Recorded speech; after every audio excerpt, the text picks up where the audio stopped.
Yes, y'all. This is Mr. Wave from the original New York City Breakers. I want to tell you, man, being on All Hip Hop is being with real hip hop. Peace. Thank you. That Ooh, was I great. got it. On world, it's your man Chuck Creekmur, aka Jigsaw, here with my boy, DJ Thorough, a.k.a. Thorozano, Bridge to the Streets. Let's go. and we are here with a legend, a pioneer, and man. a pretty nice guy, Yeah, pretty nice guy. Straight Mr. businessman, Thank too. you very know what I much. mean? Mr. Wave. I don't know if Try. you give out your real name these Yeah, days. Tony West. Tony West. Okay, I ain't want I ain't want to to say it, but Right. You know how it is. you know how I know that from watching Soul Train when you said your name on Soul Train. Sir. Oh, we got the photographic memory. That's how I knew that. You know what I Sure mean? did ask. Well, first things first, I just want to say thank you for your contributions to this great culture of ours called hip hop. I mean, both of us and millions and millions and millions and probably billions more grew up watching you and others and what you gave.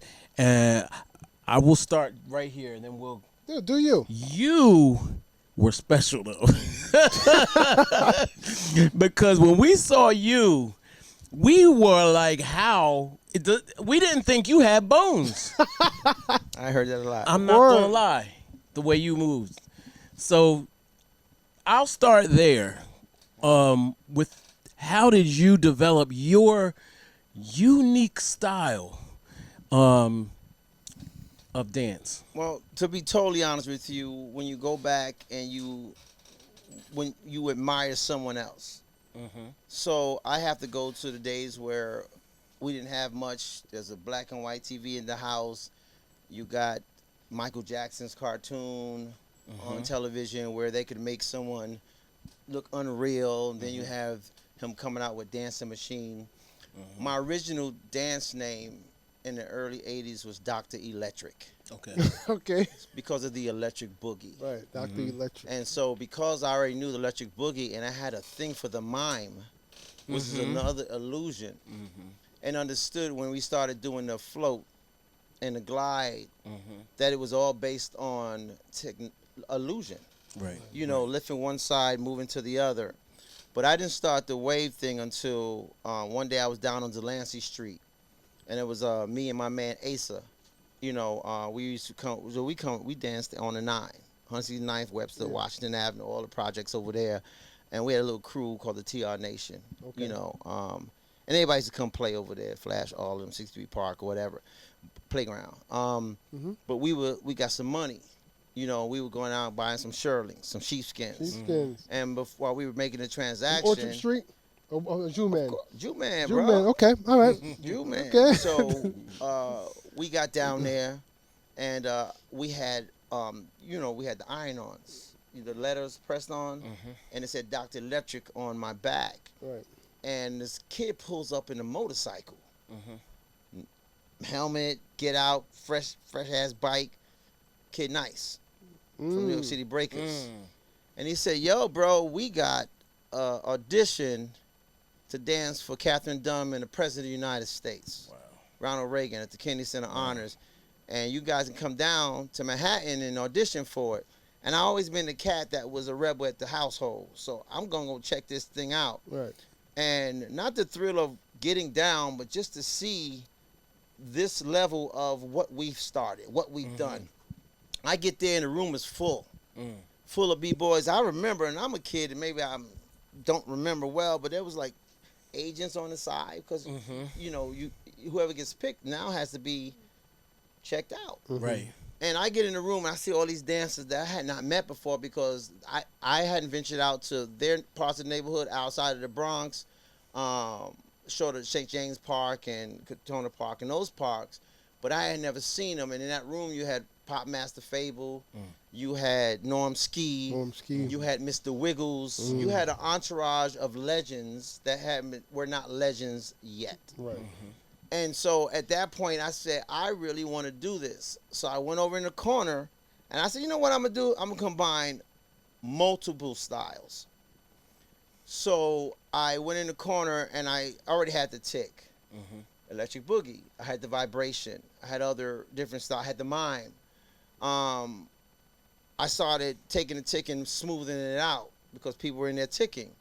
Michael Holman looks over across the room, him and Noel, and they see me, and they say, hey, check this guy out. So Mike jumps up. Michael Holman, the manager of the New York City Breakers, said, hey, man, can you come outside for a minute? And I'm like, sure. My man Ace is standing. I'm like, sure, I'll go out. Went into the hallway. He took Chino, who was the president, the owner, of the guy who started this with Mike, him and Noel, took me in the hallway, said, hey, man, we want to put you in the group of the New York City Breakers. Okay. And I was like, yeah, I'm good with that. You know, so I go back in, don't know nobody in the room. Yeah. I go back in. Mike makes the announcement. Wow. Hello, everybody. We are going to name Dr. Electric as one of the new New York City Breakers. Wow. Everybody clapped, though, in respect. Yeah. Then Chino said, nah, because you so smooth with what you do, we're going to rename you Mr. Wave. Wow. All in one split. All this happened in about an hour. Crazy. Cinderella. And then I became Mr. Wave. And then Mike had Brim for the actual show do me a Mr. Wave pants on my pants and on my jacket. It wasn't a Brim. It was Brim and another graffiti artist. I forgot his name. He'll kill me, though.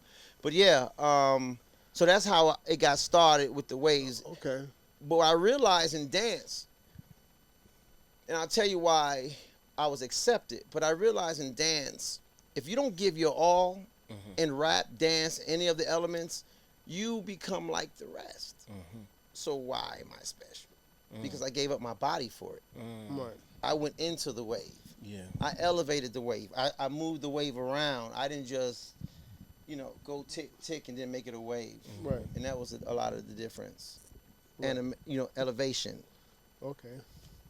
Wow. You answered my question before I could ask it. So I originally thought you were from Kingsbridge because I know a lot of New York City Breakers are from Kingsbridge in the Bronx. Yep. Right. So I was gonna ask you how did you all even meet or whatever, but you just answered that question. Well, we all were in the same area. They're Kingsbridge. I'm 183rd and Creston. Up the block, right. And just the jump subject, we all are under the misconception. We all knew each other. A lot of us knew each other. Me and Cass lived on the same. We all were around each other. That's not that far from Jerome Park, and so it was easy to, after I became part of the crew, that I'm so close to them. Right. So let's talk about the time period in which we're talking. So what year is this, and what else was happening in New York City at this time? Evolution.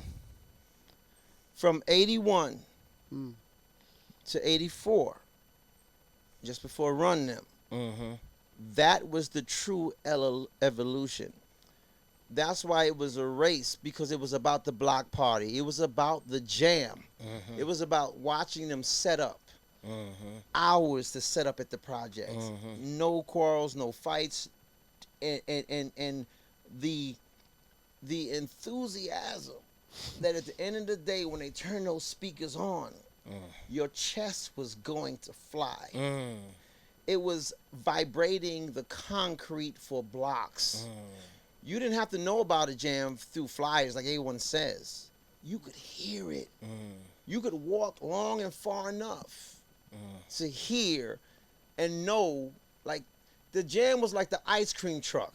Make sense? Yeah, that makes perfect sense. And we just fell in love with it. Yeah. All night. But let me tell you something else about a jam that they don't do anymore. There were specific songs because you had to allow the women to participate in the jams. Right. All night long. Oh, climb up on the... And that's when the B-boys, the B-girls, the MCs were able to let their hair down. Right. And just enjoy the DJ. Right. So everybody had a place in the jam. Right. And then there were the ropes. You couldn't penetrate street legends, let's call them, because we were growing. So Dr. Electric got accepted by TR Nation. See, people only name the major crews. There were so many more crews. Okay, right. So many more. There was a crew for every stitch in your hat. Right. In the same areas. Right. But silence is golden.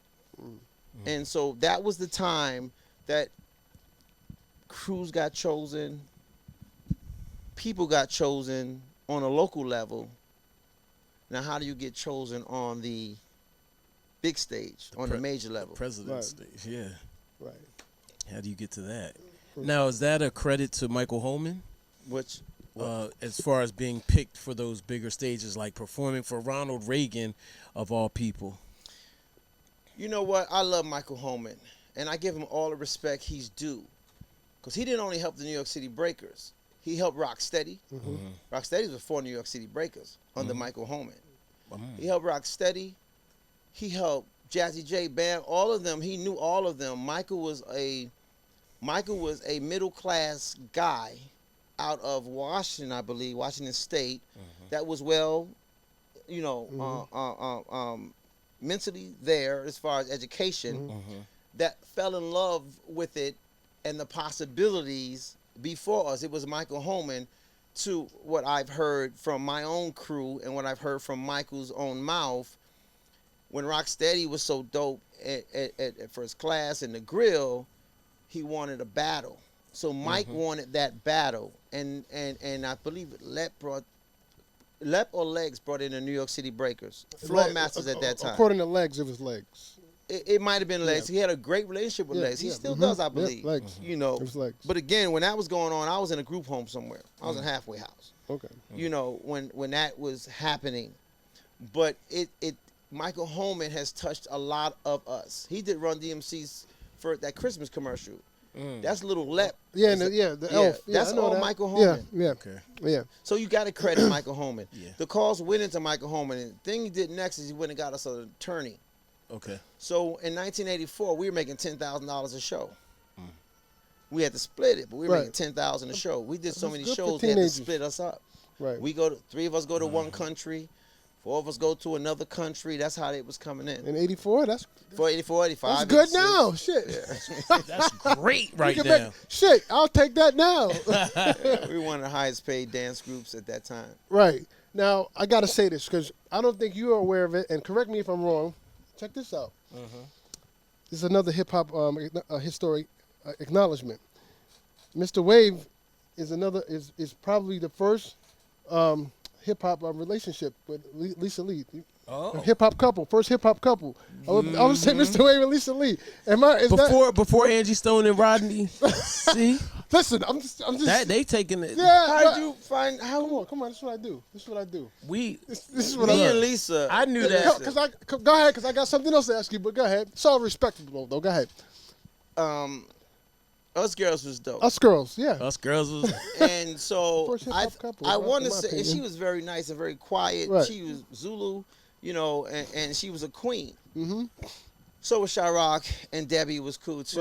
Right. Me and Lisa made a different connection because we just had conversations. But in Beach Street, when they chose to have me there, they called me for that particular scene because of the vibration, because of Dr. Electric, not because of Mr. Wade. Right. So I didn't like the sweater and the matchup, but at that time it might have worked. Right.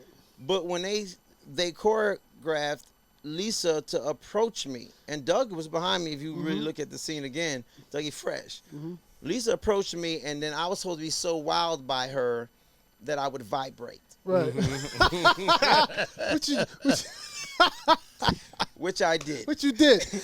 Now, hold on. You leaving some of the story out. Oh, I see. Not I know where you're going with I'm it. going with this. Yeah. That shit was so choreographed that Lee was was in that section, and you were over there. So when Lisa Lee stepped up, you all switched so that you can be in front of her or whatever. And Yes. and Lee said that y'all choreographed that because you and her were dating, and that was the whole thing. First hip hop couple, man, right here. Let's clap it up, Dan. Let's go.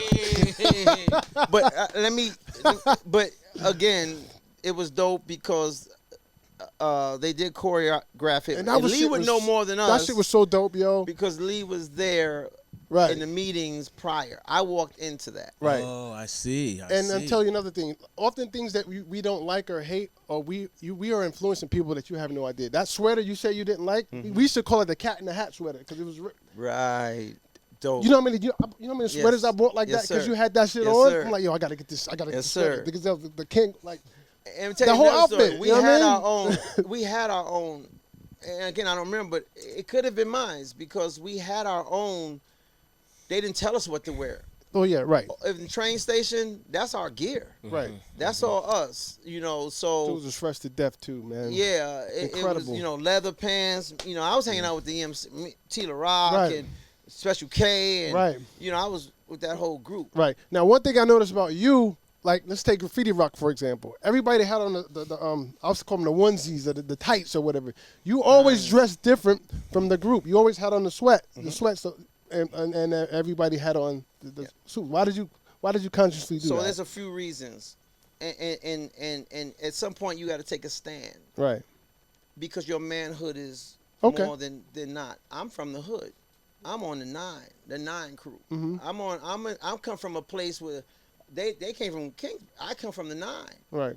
I'm not going back home because I wore tights. Right. Okay. It's no slap in the face for the Olympics, for all that they do for gymnastics, but I had to think of my survival. And Okay. I wouldn't do it. So Michael Holman understood. Wow, I didn't know that. And he said, you know what, let's sew them up Adidas suits and Puma suits, and let's just make them tighter than the rest. I thought you did it because the loose clothes give it more of a wavy effect. No, I that's didn't why need I thought loose you clothes did. for Oh, my I effect. thought that's why you did it to add to I the did it effect. because I wasn't wearing that. 'Cause you wasn't wearing They made that. me wear it in one photo session in Peck's. I've never seen you wear at it. Peck's house.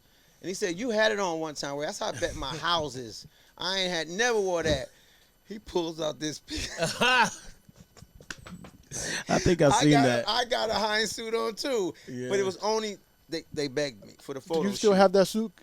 Hell no. Go, because No, it'll be where, Come no. on, man. No. You know he ain't gonna have that. No, I ain't gonna have that, bro. Well, let me tell you what I do have being a DJ. I still got from K-Tel Records. I still got the New York City Breakers, the Big Cash Money Money Makers. Makers. I still have Wine that Die vinyl. Hard. Yeah, I still got that on vinyl, man. Crazy. You know, that was another gift. It was coming so quick, not just shows. Right. K-Tel, Viewmaster. It was coming so quick, but we got hit twice in the face before Beat Street or during that, whenever that came out. K-Tel, right after we did we went gold. Right. They went bankrupt. Wow. Mm. Oh, We wow. never got a dime. I never got a no. dime. Viewmaster sold all over the world. Guess where they went? Bankrupt. Bankrupt.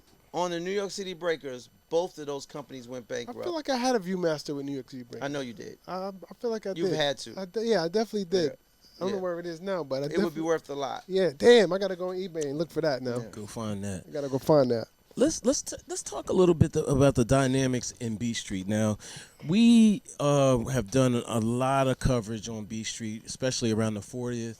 So we're not going to rehash the old stuff. But one thing that I always found very interesting was that everybody wasn't hip hop.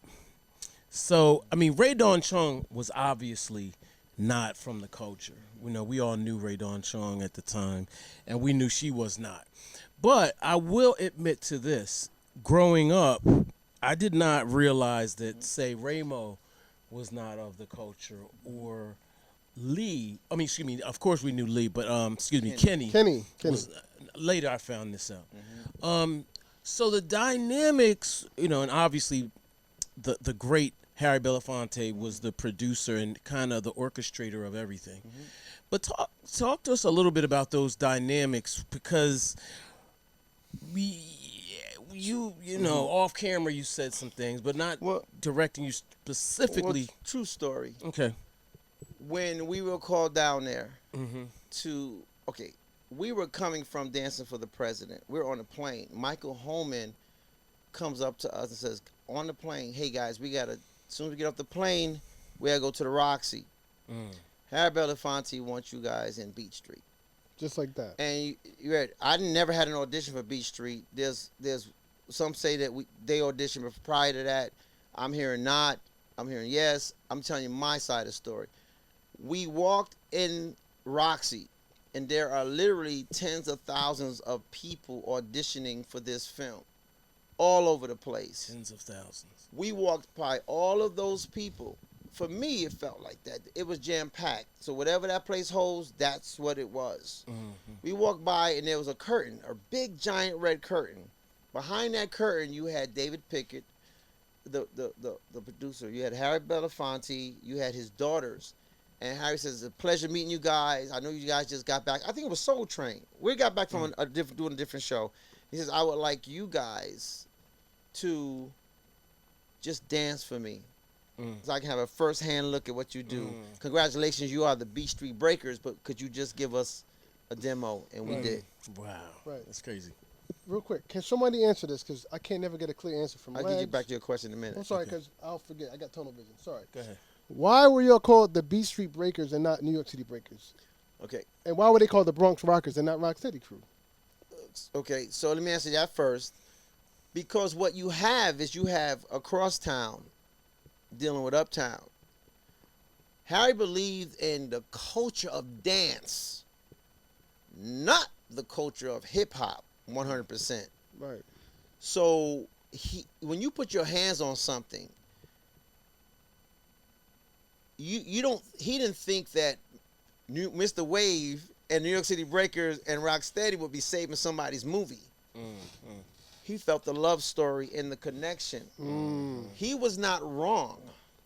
We're here today to speak to it. Nas just signs a deal to direct, produce Beach Street the musical, and I'm doing Beach Street Where They Are Now. Right. Where are they now? So it worked. But had he respected the culture to its evolution, in its evolution stages, we would have probably been acting as well. I know there's a budget involved, couldn't really do that. Right. You really didn't have to go look for a Robert Taylor. We all were 16 and 17. Right. But it worked for what his writers were thinking. Right. It worked for all that and more. How do you fit a Ray Don Chong into a New York City Breaker Rocksteady battle movie? You really can't fit that whole orchestra in there, that whole theme. But that theme is what globalized it. Beach Street, Breaking rushed because of Beach Street. They actually wanted us to showcase in Breaking. We turned them down. Right. Okay. Because it was the reason for the global explosion of the elements of our culture. Beach Street is the only one with true elements in it. Harry understood that part of it. Right. If you're gonna touch it, touch it. Just like he had the pastor singing through the whole choir there, not three of them. Right. Harry Belafonte was a man. He's the catalyst of this whole thing of our culture. Right. And people don't like to really say that. Right. Okay. It wasn't us. Okay. Gotcha. So, what was the second half of my question? Your second half of your question was, and that's why I do film. I retain very well. Yeah. There it The is. second half of your question was, they were just actors, and then they come into a film that the world thought was a hip hop film, was actually a love story. First, hip hop film second. Right. Because any writers in hip hop would not have allowed that last scene to happen like that. So when we saw the film, us, Rocksteady, us girls, I believe, and Soul Sonic Force, we toured with Harry. We saw the film in Nice, Cannes Film Festival. And me, Mel, Pex, we were a little upset, true story, because remember, I'm leaving the shoot and going back to the 9. I'm not seeing what the film is going to look like. I have a imagination of what it's going to look like. I walk into a abandoned building. This beautiful girl comes up to me in a dance, and she's on a microphone, and I'm dancing. I'm looking at, this is going to be grimy. We're in an abandoned building. Right. We didn't get that grime, not understanding until now, because me and Mel had a conversation at that event we was with Nas. And I said, Mel says, you know, Wave, and he says, I was really mad about this thing too. This is where Harry comes in at. I was really mad about this thing too. But 40 years later, seeing people sing my song, seeing the reaction of the world, and now I understood why he did it the way he did it. Harry Belafonte was before his time. To merge crosstown with uptown. Right. Yeah, it was amazing. And I mean, honestly, making it Hollywood in that respect had to be done, or else it probably wouldn't have lasted. It wasn't the very first hip hop movie. But to me, in a lot of ways, it's the seminal hip hop movie because of the storyline and the way it worked. I mean, it wasn't perfect, but for us, I think I could say for us, it was kind of perfect. Look, Yeah. you know what I mean? Everything It's a from Rainbow masterpiece for dying. me. Huh? It was a masterpiece. I know, for me. yeah, me too. There's levels. Yes, Right. And what Harry provided were the levels that you needed. He touched topics. Yeah, He touched the B-boy. absolutely. He Right. touched the MC. Absolutely. He touched the DJ. He also touched choreography. He Right. touched modern. Right. He touched gospel. Absolutely. He killed it. Literally. Right. But they weren't ready for it because just like Harry, the world hadn't accepted us going global. The Right. culture. Crazy Legs taking off his shoes and Mr. Wade breaking all the way down and Lee being this kid that was inspired by a culture saved the movie. Yeah. And Right. that's the reality. Sure Right. indeed. That and the gear, like that movie taught people how to dress, what a b-boy is supposed to look like. Right. It also covered the elements, you know, the b-boy and the MC and the DJ and the graffiti. It covered everything. You know what I mean? So it was definitely for me. It was impressionable, man. I mean, like I wanted to be like you guys, man. But what people don't understand, and then I'll let you ask your question, is that you know how many people have come to me and said, "Bro, you saved my life. Right. You saved my life." Right. You know, and that's why I did this series. For y'all don't know, I started a production company called Real Song Productions. Right. Real being REEL. Song is for the unsung, SUNG, stories that we won't tell anybody else. Right. So I started this company because I felt that we were, and my first series is called You Can't Erase Me. Because legends are being erased. And when that happens, those stories will die with it. That's Right. why I love your show. Thank you. I love your show because you allow us to speak candidly and to kind of recollect. But it works. Your show works, and it should be even bigger than it is. So mad respect. Thank you. It's mad Yeah. respect. But the reality is, I also did a series. It's a 3-part series. You Can't Erase Me is 8-part series. So I've Right. done DJ Yella, Sparky D, Special K. Started Mr. Cheeks already. I did JJ Fad. They're true stories of their walk through the culture. But also did Beach Street where they are now. Right. And the reason for that is because you guys have a need to hear from their mouths as well. Right. So 19 of us that were in the film Beach Street is in this 3-part series, Right. answering a lot of you guys' questions, Right. but also telling you the behind the scenes and what they're doing now. Right. The trailer will be out on the 23rd on my YouTube channel. Right. You can go. It's called Real Song Productions official Right. channel, Dope. and you can click on for a reminder. But it's on the 23rd that evening, 12 of the Right. night. It's gonna release.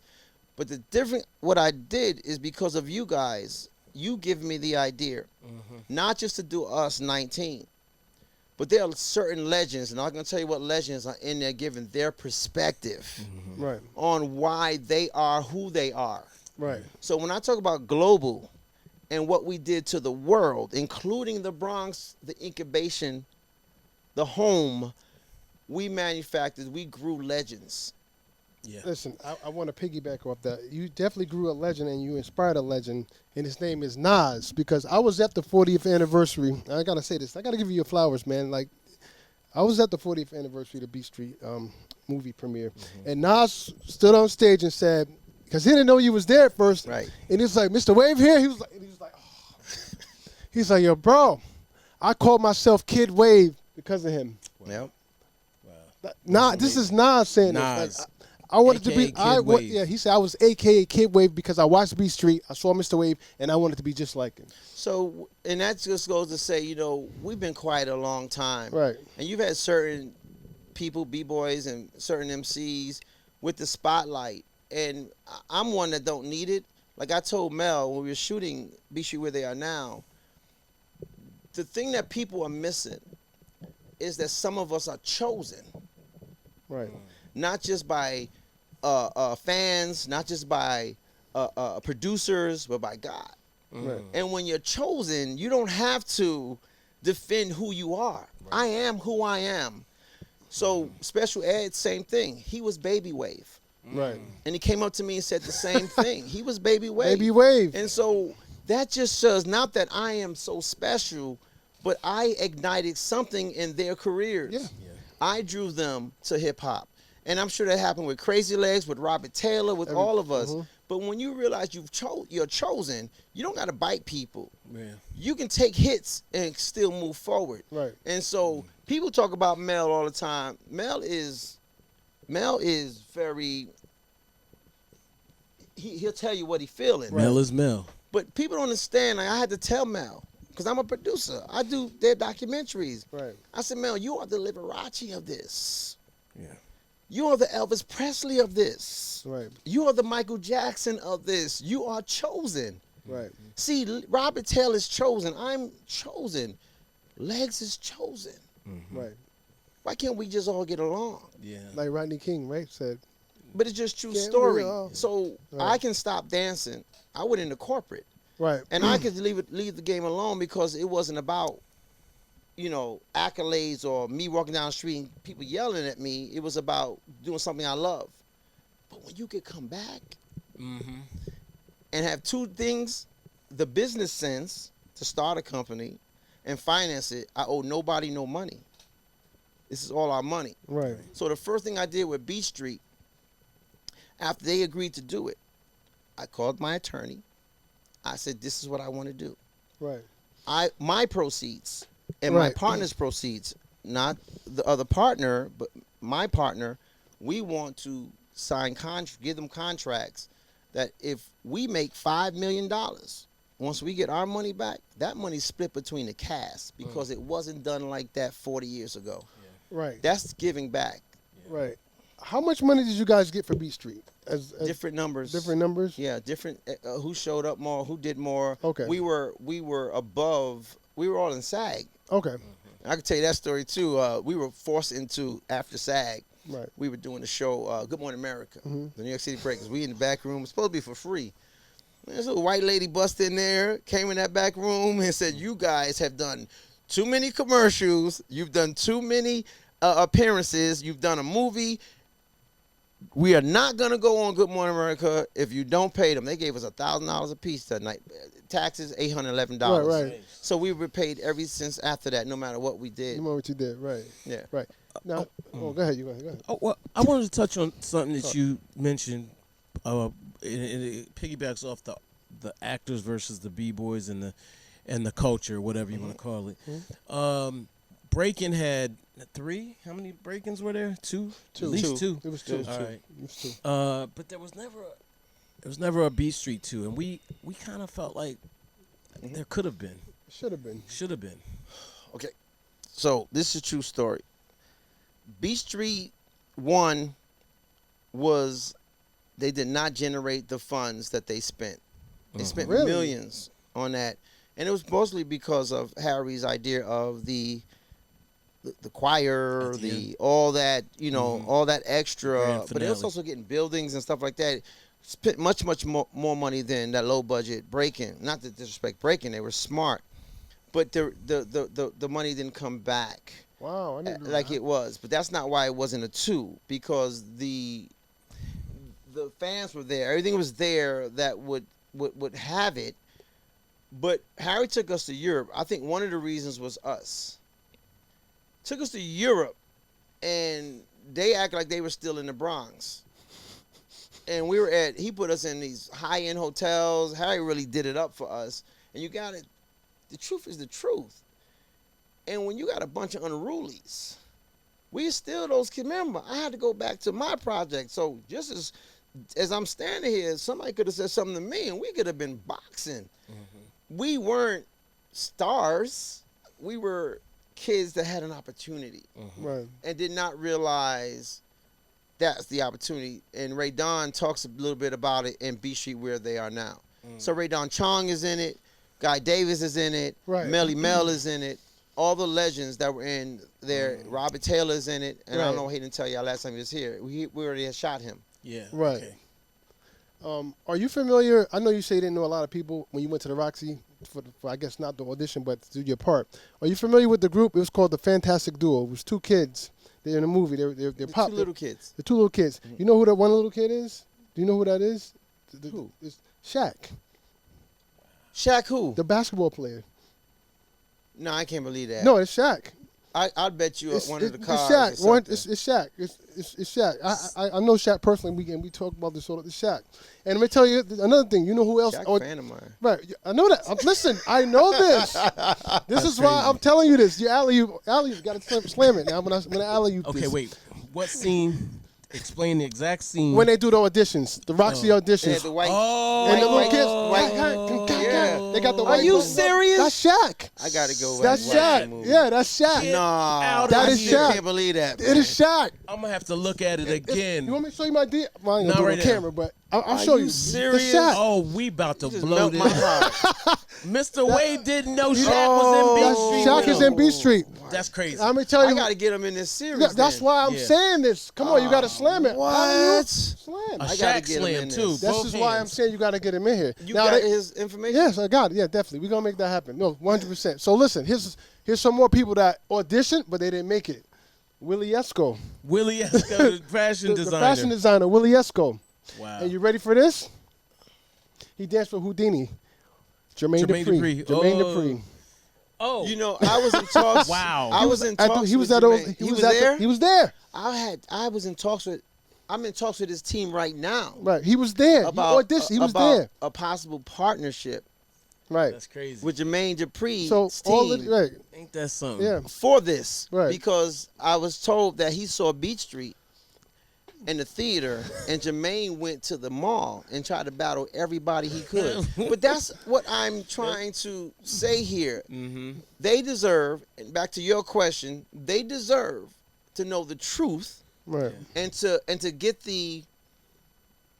the other folks to kind of tell them why they weren't around so long, the actors, because they were just simply that, actors. Yeah, yeah. Man, that's so crazy. And Malcolm Jamal Warner, we should say, he Yep. auditioned He for the auditioned- role of he- Lee yeah, he as auditioned- well. Yeah. Audition for the role of Lee. The guy from what's that TV show with the glasses? Urkel? Urkel? No, with the pretty girl. I forgot that. They in college somewhere. Oh, Dwayne. Dwayne. From Dwayne Wayne. Different Yeah. world. Different world. Different yeah, world. Yeah. Damn, What's I'm his feeling crazy yeah, right now. yeah, mhm. We're see, whenever you throw something out there, then I can't remember it. Any other day, Good. yeah, It's crazy, bro. yeah, we getting those. Fuck me up.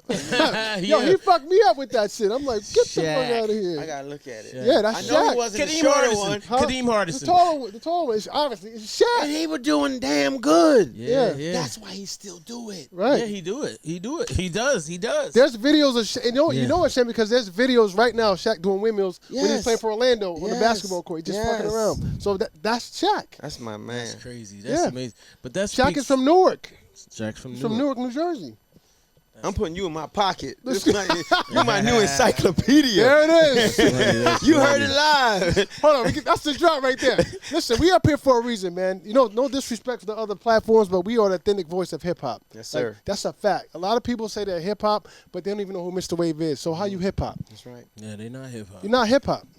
So, Mr. Wave, you are very successful now. We applaud you for that because a lot of folks are either chasing former glory or demand or in a almost, and I don't hope this doesn't sound wrong, but almost in disrespectfully wanting accolades, right? Because we all are accomplished in our own respect, but I think those that are truly accomplished are able to continue on and adapt as time moves on. Yes, sir. But what I want to ask you is what was a rough period for you?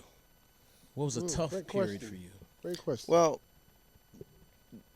my entire life has been a rough, tough period, and let me just explain that. Okay. Coming out of the Bronx was kind of smooth. It was something that we did. We enjoyed the boxing. We enjoyed, I mean, everything. The accolades behind the drug game, all of it just fit, you know. Coming out of that, and here's the funny part. When I left, I had got shot in New York, by the way. Like so I when? still have a bullet in my Before hip. B Street or after? After B Street, we would come from Trinidad, and and I was on the corner, went back to the block on Andrews Avenue, 183rd and Andrews. Wow. I'm sitting on the block, guy beating up on this girl. And I'm juried up, my cousin there, my brother there. I'm like, yo, stop hitting her. You know, still got that street mentality. Me, I protect my ladies. Yeah. And he wouldn't stop, so I jump out there and box him up real good, you know. And we stay on the corner. We stay in the middle of the block. Stayed there. Stayed there. Car come down the street. You see it on TV all the time. The window come down, the 9mm come out, pull the trigger, no bullet. We all started running down the hill, and we were right in front of my Funkmaster Willie D house from the 9, right in front of his house, and the guy started shooting, and I got hit in the hip. Damn. And the bullet went in hot. That's what the doctor says. They took me to the hospital, and they said, you had a choice, Mr. Mr. Wesley. We could cut it out, but when it went in hot, and it severed around all the ligaments and stuff. So if we cut it, we got to do like a cross, and you probably won't be able to dance anymore. Every metal detector, they want to touch me. Oh, you still have I it. still have the bullet. Wow. It's right here. And it was a 9mm. It's a Yeah, I think so. 9mm? I mean, again, 17 years old, you but don't- it probably was like 38 or something because it didn't Wow. open me up. It went in hot. You know, I know it was bigger than a 22, but they never got the bullet out. Wow. Yeah, so it could have been, but for me, that gun looked like a cannon. Goddamn it. Right. I bet. Yeah. Woo, wow. Yeah, so Glad that's you're all right, man. Yeah, I mean, God is. Listen, when you're chosen, you're chosen. You're chosen. Yeah. You know, and I believe that. So I got out of a lot of things, but right now I'm struggling. Let me tell you something about a difference between me and a Jay-Z and me and a Nas. When you and your partner spend $200,000-$400,000 to make other people's stories a reality, and you got to take the pressure from those people, and those people think you're getting money and you cheating them, and you got to turn down contracts because you gave them a promise. I had a deal with WorldStar, final contract, and had I had the insight that I had now, I probably would have taken the deal. They wanted to do a 64-36 deal, me being the majority, and all across their platforms, 600 million followers. I had to put everybody's story, top of the year for the 40th, on YouTube, and I refused because that's not what they bought in for. Right. My word is my bond, and to see that challenged is very depressing and very hard to move forward with. That's why you hear some people say, I got to keep moving up. Right. The Jay-Z's and the Nas's, you can't stay in your element. Right. That's what got me shot. Right. So it's hard to wake up every day knowing that you're established, because I am established, Yeah. but knowing that tomorrow I could be $30 million rich just in one day and one phone call. Right. So I don't know where I'm at. Right. I'm in limbo, and that's hard. Yeah. Does that make sense? That makes perfect sense. Yeah. Definitely. Well, on a side note, who won the battle? You know who won the battle. So everybody got the battle wrong. Let me tell you what happened. The battle had one take. Oh, wait. Only one. I thought it was Only two. one It take? was only one take. We were threatened. Michael Holman put 6 cameras out there and told Harry Belafonte, it's in B Street where they are now. Yeah. You can only shoot this because these kids, they're going to get it in. Yeah. You're not going to be able to keep cutting this and taking. So they let the cameras run, and they put cameras. That's why you see me coming out, going down, and then you see a camera right in front of me. That wasn't by design. Right. There was 6 cameras in that room. Right. So tip my hat off to the editor. But they stopped it because remember when Lee looked up, we were holding him. He couldn't get out. He was a little frustrated.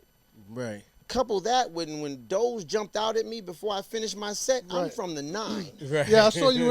I'm in a movie and I you saw you gonna like do that? that. I I saw threw that. both my hands saw up. that. Yeah, you was like, I threw both my hands Yeah. up Yeah, I because saw I was that. getting ready to slap Doze. Right. And I that's saw why I that. threw my hands down and walked away Yep. because they stopped the movie.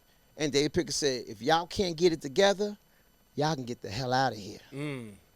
wow. And they started it back up. And it started back up. Yep. But I'll tell you who's the most lethalest cat in that movie in that time. It's Powerful Paxton. Powerful Pex. It was hands down because he was innovation. He was an innovator. He was doing shit that no one would do on no sleep. on no sleep. He was just that cold. He's in the film too, by the way. It was a pleasure meeting him last year. Yes, sir. Right. In D.C. He's happy. Right. Now, being that you're the film guy, I ask everybody I come in contact with that has something to do with Beat Street, where is the unreleased footage that no one has seen? Where is the behind-the-scenes footage? Where is it? If I had to be honest with you, I had a conversation with Gina Belafonte. I do think that she has some of it. Gina is a superpower, and I have mad respect for her. Right. I want to say, that she asked personally me and Doug to do a show together for her dad's 94th birthday, and we did that. It was an amazing show. That's the last time I seen Gina, maybe a year and a half ago, but we in talks to have her get on this project as well, and this door's always open for her because she was there. She was in the movie.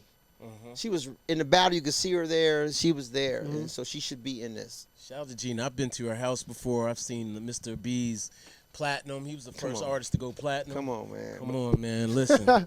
In fact, I know this will date this footage, but I was at the Gathering for Justice just the other day. Mr. B's philanthropic, Fight for Justice organization, their gala. So, dope. Yeah, it was amazing night. Yeah, his Yeah. legacy lives on. Yes, sir. Yes, sir. And Gina's not gonna let it die. Yeah, no, that's a fact. Yeah.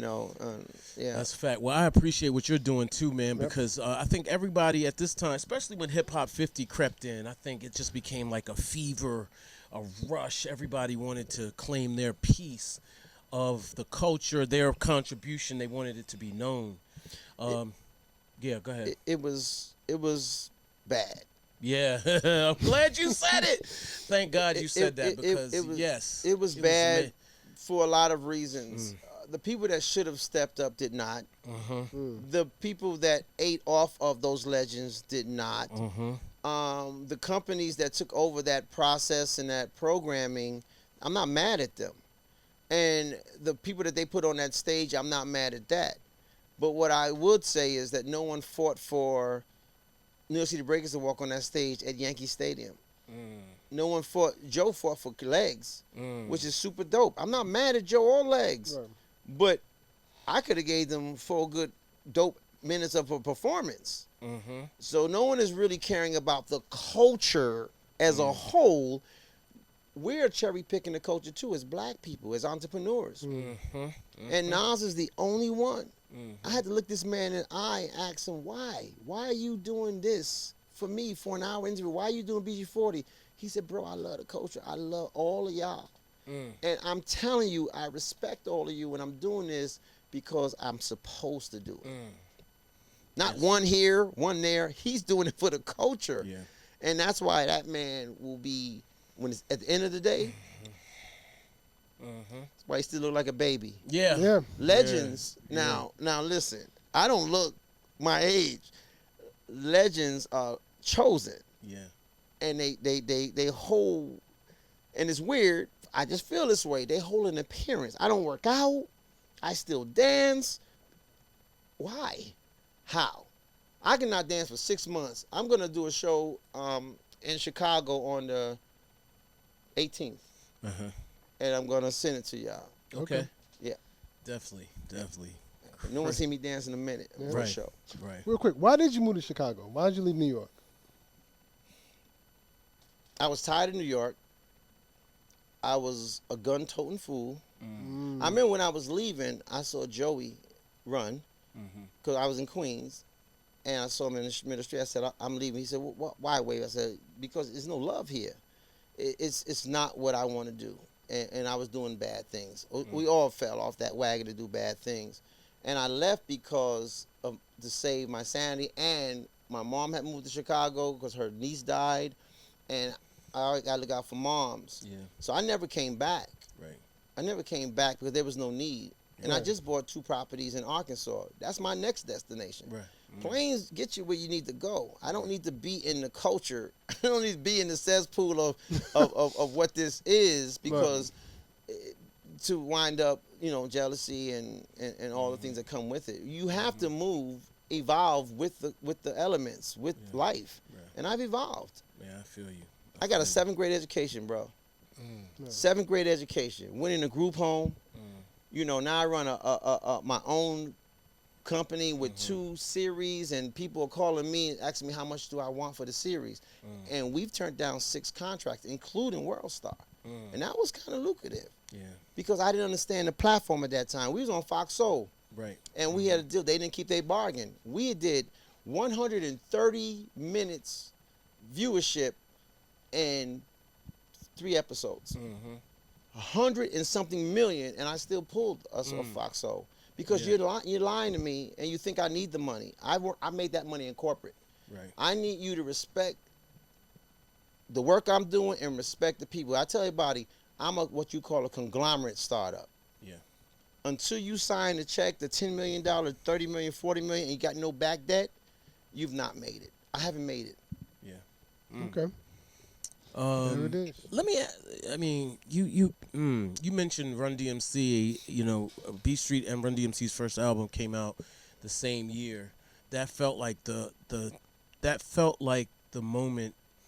That was the big. I mean, with all due respect to everything before that, and again, this is MTV is in there. You know, there's a bunch of things that play a factor.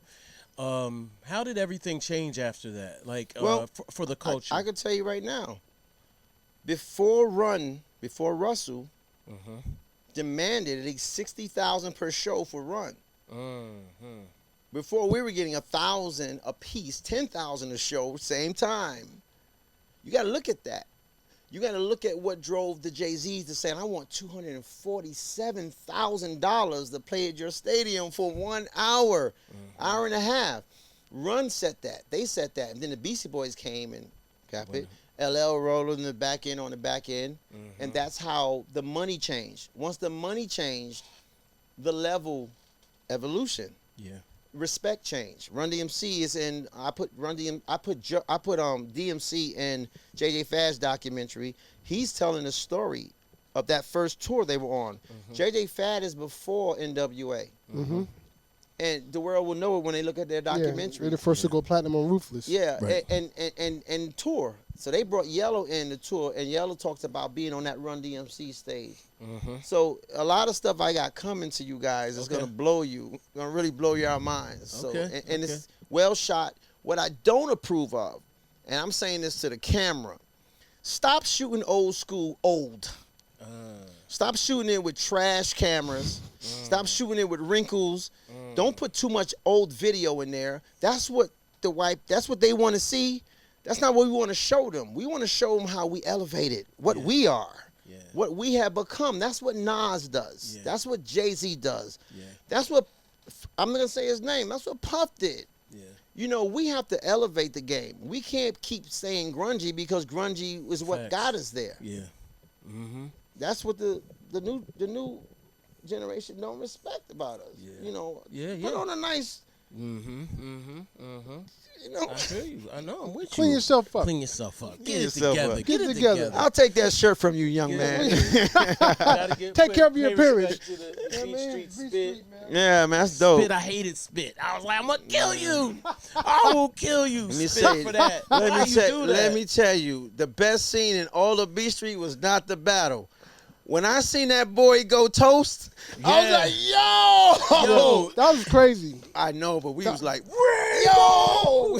That was some incredible That's some acting. cool That was shit. some great acting. That was incredible. Yeah. Great acting. Yeah. That scene was Bruh, powerful. I felt that. But they talk about that in our series. They talk about that moment and how they felt. Yeah. They also talk about how they felt as actors and not the B-boys. They were amazed at us. Yeah. We just blew their minds, Right. you know, while we were practicing and stuff. They were from a whole different world, L.A. Right. Yeah. So I'm glad you guys, and I got to take my hat off to you guys again. I you know, mad respect to knowing a lot about not just B Street, but about the culture. Yeah. And to knowing, anytime you can come in a room and tell the legends and stuff that they don't know, Right. you doing your homework, bro. Thank you, so brother. whatever I could do for you guys, Thank you know, and even if you want to get together at some point and you could have, you know, a commercial, something Let's dope. talk. Yeah. I got almost 30 years of footage. You know what I'm saying? Let's go. Yeah, but you just said something earlier, and I was listening to your other show, that there's so many podcasts out here, and they're touching what they need to touch, but are they really touching what they should be touching? Yeah. Because the culture is not Yeah. And I'm gonna tell you what happened for the 50th, and this is my perspective. 50th came in, like I was telling on Special K, some of us will survive the 50, and some of us will go deeper into legend status. But it also flipped with the young boys out here doing all this music. Big concerts, there's not many of them. Right. You got male and them traveling the world now. Yeah. It shifted back to them wanting to hear some real cultural music. So you got Kwame, everybody doing records now. People are filling arenas. So the 50th did two things. It flipped, and now those kids have to take no's to a Nas, to a Jigga, to a Fat Joe. Yeah. You have to say, I can't do this alone because my life expectancy is not as long. Shannon, and I'm going to shut up after this, came up to me and said, you know, we go travel a lot. We asked them where the best dancers. I did Graffiti Rock with Shannon. That was a dope show. And she says, you know, you guys have to get out there because when you guys all die, what B-boy legend's going to have conversation for the world? Right. When Wiggles and Fable and me and Poppin' Pete, and when they're all gone, then it's almost like a lost art from the legendary conversational piece, not from performances or growth, but from a conversation that we're having now. Yeah. Right. So the last question here is, what is, in your opinion, the state of b-boy culture, breakdancing? It is, the Olympics was a design stumble because the b-boy culture had transcended over into the Olympic world and crushed it, and they had taken, for me, they had taken notice to that. We weren't never supposed to be in the Olympics. It was we got picked they were forced to pick the dance. It was the way they judged it. They left legends out of it. Even new guys that should have won lost because they were talking more of a 1, 2, 3, 4 music change. You got 4 seconds to change with the music. So if you into air, flares, and all that, you can't really, you got to kind of wait for this music. And that's what that lady did. And I don't want to keep talking about that, but that's, then you look at all the big concerts, Red Bull and all that. They're making hundreds of millions of dollars, but does the dancers have insurance for life? Are they making that kind of money? Can they take care of their families? We're still being exploited. So until you say no, I've turned down at least 6 contracts, even, you know, for my films, because I don't want to be exploited anymore, man. Yeah. And until the new generation see that, because it's not about the old generation now, it's about what they should have learned from the old generation. They're being exploited. You know, travel here, travel there. I got 3 passports. I'm on my 3rd passport. Really? I've done that. We've all done that, but that doesn't feed you. Yeah. Facts. Yeah. Man, any final words? DJ Thorough. Yeah. Why wasn't there? Why did Graffiti Rock get canceled? Why wasn't there another episode? Well, we all have different stories about that. When Graffiti Rock came out in New York City, so was Mayor Koch. Right. Mayor Koch was fighting graffiti. What did Mike do? He named the show Graffiti Rock, and he put a bunch of graffiti on the stage. Right. Okay. You know, and so it didn't get picked up by 2 major cities. They were also fighting graffiti in L.A. Yeah. L.A. and New York. If you don't get picked up in L.A. and New York, it's a Reynolds. It's a wrap. Yeah. And so that's my version. Mike has a different one, but I remember that being said to me back sense. then. Now that makes sense. Graffiti, Rock, and Koch. It don't he's go. war on graffiti. Yeah. You writing on his trains. Yeah. So, right. Okay. Yeah. Mike, again, the visionary though. If he did Graffiti Rock today, it'd be crazy. Yeah. But that set wouldn't look like that. Right. Man, Mr. Wave. Mr. Wave. Thank you. Nah, From thank now you, on, man. it's Wave. Yes, sir. Hip hop, brother. Thank you. Man, thank you. I had you on my wall at one point. I still got. Where's the poster? You got to find that poster. I don't know where my poster is. Man. I got it. I don't throw anything away. You're supposed to tighten up when you do What? Wave. Wait a minute. No. That was look. Hold up, that ain't it. Look at Wonder like, nah, that's not it. First of all, everybody waves like this. Oh, you see, he threw the. Woo! Okay. Learning from the master. See? No. Oh, snap. I'm up to practice now. fail. I gotta Y'all pray. combine what y'all just did and still fail. You gotta open a school. I'm a B-boy. I don't wait. You gotta. I do 1990s and flares. And I all love that. it. And swipes, you know? I Yeah. get down with that. You know what I mean? All right. Never been a popper. Man, I much love respect. Thank you, sir. Yeah. Bam. it. Salute. I need my New York City Breakers One love. t-shirt, though. New York City Breakers. All right.